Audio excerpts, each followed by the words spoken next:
যে সাইদি সাহেবকে মিথ্যা মামলায় যেভাবে ফাঁসি দেওয়া হয়েছিল শেখ হাসিনাকে একইভাবে ফাঁসি দেওয়া যাবে না। কারণ দেলোয়ার হোসেন সাইদির মামলায় যে মিথ্যাচার করা হয়েছিল, হাসিনার মামলায় একটি মিথ্যা কথাও বলার দরকার নাই, তারপরেও শেখ হাসিনার 1000 বার ফাঁসি দেওয়া সম্ভব। জাতিসংঘ আমাদেরকে বলেছে তারা বাংলাদেশে গণহত্যার, শেখ হাসিনার বিরুদ্ধে মানবতা বিরোধী অপরাধের তদন্তে সাহায্য করতে চায়। তাদের টেকনিক্যাল সাপোর্ট নিয়ে একটা যোগ্যতর তদন্ত টিমের মাধ্যমে শেখ হাসিনার সকল অপরাধের তদন্ত করতে হবে, তারপরে সেখানে বিচারটা হতে হবে। তত্ত্বাবধায়ক সরকারের প্রতি আমাদের আহ্বান, তাড়াহুড়া করে বিচার করতে যায়েন না, আইনগুলো সংশোধন করেন। যে তদন্ত সংস্থা আওয়ামী লীগের আমলে নিয়োগপ্রাপ্ত, যে প্রসিকিউটররা আওয়ামী লীগের আমলে নিয়োগপ্রাপ্ত, যে বিচারকগুলো আওয়ামী লীগের আমলে নিয়োগপ্রাপ্ত, ওই ট্রাইব্যুনালে মামলা করে আপনি হাসিনার বিচার করবেন কিভাবে? এটা তো হয় না। সুতরাং আগে আইন সংশোধন করেন, বিচারক প্যানেল স্ট্যান্ডার্ড বিচারক প্যানেল হতে হবে, আন্তর্জাতিক খ্যাতিসম্পন্ন বিচারককে এই ট্রাইব্যুনালের বিচারক করেন। আইন উপদেষ্টা বলেছেন আন্তর্জাতিক অপরাধ ট্রাইব্যুনাল ঢাকায় যেটা আছে, যেটা দিয়ে আওয়ামী লীগ এই দেশের বিরোধী জনপ্রিয় রাজনীতিবিদদেরকে বিচারের নামে প্রহসন করে ফাঁসি দিয়েছে, সেই ট্রাইব্যুনালে তাদের বিচারের কথা বলেছেন। অজস্র আহত, মৃত্যুর সাথে পাঞ্জা লড়ছে। গতকালকেও এক বা একাধিক আহত ছাত্রর জীবন চলে গেছে, তারা শাহাদাত বরণ করেছেন। স্বৈর শাসক হাসিনা গত 16 বছর ধরে বাংলাদেশের মানুষের বুকে জগদ্দল পাথরের মতো চেপে বসেছিল। জোর করে তার বাবার মৃত্যু দিবসকে জাতির জন্য জাতীয় শোক দিবসে পরিণত করেছিল। কিন্তু ইতিহাস হচ্ছে, শেখ হাসিনার বাবা শেখ মুজিবুর রহমান যেদিন নিহত হয় সেদিন বাংলাদেশের মানুষ কোনো শোক করে নাই। বাংলাদেশের কোন জায়গায় মিষ্টির দোকান সেদিন ফাঁকা ছিল, সমস্ত দোকানের মিষ্টিগুলো শেষ হয়ে গিয়েছিল, মিষ্টির দোকানগুলো ফাঁকা হয়ে গিয়েছিল। মানুষ আনন্দ করেছে, মিষ্টি মুখ করেছে, শোক করে নাই। সেই রকম একটা দিবসকে জোর করে গায়ের জোরে জাতীয় শোক দিবস বানিয়ে এই দীর্ঘ 17 বছর ধরে চালিয়ে এসেছে। আমি এই সরকারকে ধন্যবাদ জানাই।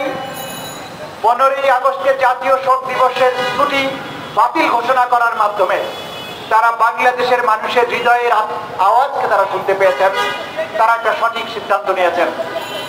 এবি পার্টির পক্ষ থেকে আমরা বলেছি, কোন নেতা বা নেত্রী, সে যত বড় নেতাই হোক, যত পপুলার নেতাই হোক, ব্যক্তির কারণে কোনো জাতীয় দিবস হতে পারবে না। সেটা শেখ মুজিবুর রহমান সাহেব হোক, জিয়াউর রহমান সাহেব হোক, খালেদা জিয়া হোক, ওসমানী সাহেব হোক, শের বাংলায় কে ফজলুল হক হোক, কোন ব্যক্তির জন্য জাতীয় কোনো দিবস হতে পারবে না। আমাদের জাতীয় দিবস 26শে মার্চ, 16ই ডিসেম্বর এবং নতুন স্বাধীনতার মাধ্যমে অর্জিত জাতীয় দিবস 5ই আগস্ট। এই জাতীয় দিবস এগুলো জনগণের রক্তে কেনা, জনগণের ভালোবাসায় সিক্ত। আমরা আজকে যে শহীদদের কথা বলছি, আবু সাইদ এবং মুগ্ধই শুধু নয়, পাবনার রিফাত যে সমন্বয়ক ছিল, সে শহীদ হওয়ার আগে বলেছিল যে আমার একটা বোনকে রেখে এসেছি, আমি শহীদ হয়ে গেলে আপনারা আমার বোনকে দেখবেন। আজকে আমরা শেখ হাসিনার বিরুদ্ধে আমরা মামলা করেছি, একটা গতকালকে করেছি, আজকে করেছি। জোবাইদ ইসলাম ইমন ফার্ম গেটে ইন্দিরা রোডে হেলিকপ্টার দিয়ে 12 বছরের একটা বাচ্চা ছেলে, 4র্থ শ্রেণীতে পড়ে ইমন, তার কানের এইখান দিয়ে গুলি ঢুকে এই পাশ দিয়ে বেরিয়ে গেছে। এই শহীদদের তাজা রক্ত এখনো শুকায় নাই, এদের পোস্টমর্টেম হয় নাই, এদেরকে কবরস্থ করতে বাধ্য করা হয়েছে। 19টা লাশ এখনো আমাদের সামনে আছে। এইরকম একটা সিচুয়েশনে যে আওয়ামী লীগের কর্মীরা 32 নম্বরে গিয়ে 50 বছর আগের শোক দিবসে শোক পালন করার ধৃষ্টতা দেখায়, ছাত্র জনতা উপযুক্ত শিক্ষা তাদেরকে দিয়েছে।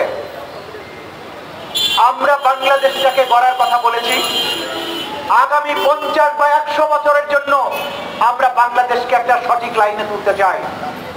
এই সরকারকে অনুরোধ করব যে বিপ্লবী সরকার হিসাবে ছাত্র জনতার প্রতিনিধিত্ব করার জন্য যারা ক্ষমতায় গিয়েছেন তাদেরকে অনুরোধ করব, 17 বছরে এই দুর্বৃত্ত সরকার বাংলাদেশের রাষ্ট্রীয় সাংবিধানিক সকল প্রতিষ্ঠান ধ্বংস করেছে, সুপ্রিম কোর্টকে ধ্বংস করেছে, ইলেকশন কমিশনকে ধ্বংস করেছে, নির্বাচন ব্যবস্থাকে ধ্বংস করেছে, ব্যুরোক্রেসিকে ধ্বংস করেছে, পুলিশ প্রশাসনকে ধ্বংস করেছে।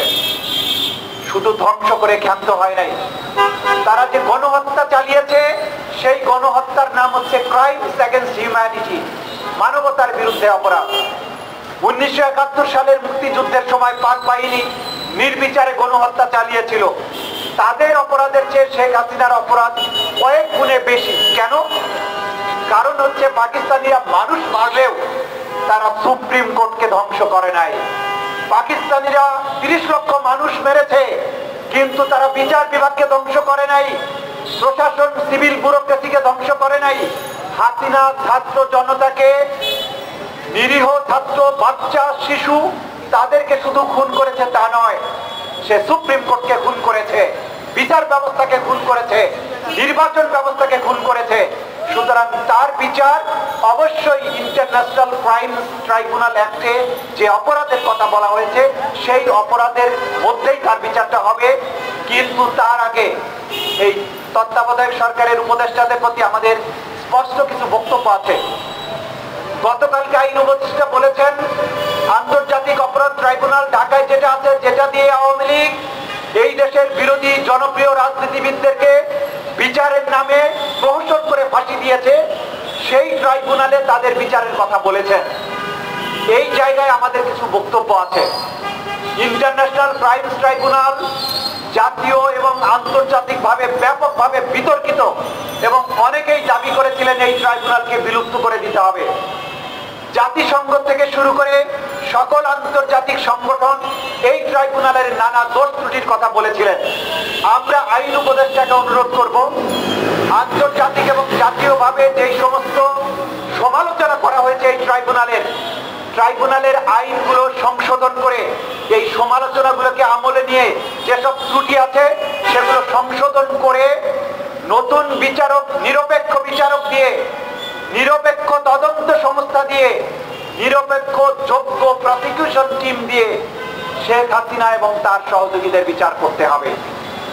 এমন বিচার করা যাবে না যে বিচার নিয়ে জাতীয় এবং আন্তর্জাতিকভাবে প্রশ্ন উঠবে যে সাইদি সাহেবকে মিথ্যা মামলায় যেভাবে ফাঁসি দেওয়া হয়েছিল শেখ হাসিনাকে একইভাবে ফাঁসি দেওয়া যাবে না। কারণ দেলোয়ার হোসেন সাইদির মামলায় যে মিথ্যাচার করা হয়েছিল, হাসিনার মামলায় একটি মিথ্যা কথাও বলার দরকার নাই, তারপরেও শেখ হাসিনার 1000 বার ফাঁসি দেওয়া সম্ভব। সুতরাং তত্ত্বাবধায়ক সরকারের প্রতি আমাদের আহ্বান, তাড়াহুড়া করে বিচার করতে যায়েন না, আইনগুলো সংশোধন করেন। যে তদন্ত সংস্থা আওয়ামী লীগের আমলে নিয়োগপ্রাপ্ত, যে প্রসিকিউটররা আওয়ামী লীগের আমলে নিয়োগপ্রাপ্ত, যে বিচারকগুলো আওয়ামী লীগের আমলে নিয়োগপ্রাপ্ত, ওই ট্রাইব্যুনালে মামলা করে আপনি হাসিনার বিচার করবেন কিভাবে? এটা তো হয় না। সুতরাং আগে আইন সংশোধন করেন, বিচারক প্যানেল স্ট্যান্ডার্ড বিচারক প্যানেল হতে হবে, আন্তর্জাতিক খ্যাতি সম্পন্ন বিচারককে এই ট্রাইব্যুনালের বিচারক করেন। আন্তর্জাতিক খ্যাতি সম্পন্ন এবং যুদ্ধাপরাধের মামলা পরিচালনায় অভিজ্ঞতা সম্পন্ন আইনজীবীদেরকে ট্রাইব্যুনালের প্রসিকিউশন টিমে নিয়ে যান। তদন্ত সংস্থা জাতিসংঘ আমাদেরকে বলেছে তারা বাংলাদেশে গণহত্যার, শেখ হাসিনার বিরুদ্ধে মানবতা বিরোধী অপরাধের তদন্তে সাহায্য করতে চায়। তাদের টেকনিক্যাল সাপোর্ট নিয়ে একটা যোগ্যতর তদন্ত টিমের মাধ্যমে শেখ হাসিনার সকল অপরাধের তদন্ত করতে হবে, তারপরে সেখানে বিচারটা হতে হবে। এর সাথে অতিরিক্ত যুক্ত হয়েছে brigadier Azmi, barrister Arman, colonel Hasin সহ অসংখ্য মানুষ যারা বিগত 8-10 বছর ধরে শেখ হাসিনার তৈরি আয়না ঘরে তাদেরকে গুম করে রাখা হয়েছিল, খাবারের সাথে বিষ মেশানো হতো। 8 বছর কিভাবে গিয়েছে, দিন না রাত্রি তারা বুঝতে পারে নাই। আমি গতকালকেও তাদের সাথে কথা বলেছি। শুধু রমজান মাসে তারা বলতো যে ইফতার করেন, তার মাধ্যমে তারা জানতো যে এখন রমজান মাস চলছে। 8টি রমজান মাস তার জীবনে পেয়েছিল, সেই কারণে তারা বুঝতে পেরেছেন যে 8 বছর ধরে আমরা বন্দী আছি। দিন না রাত তারা বুঝতে পারতেন না।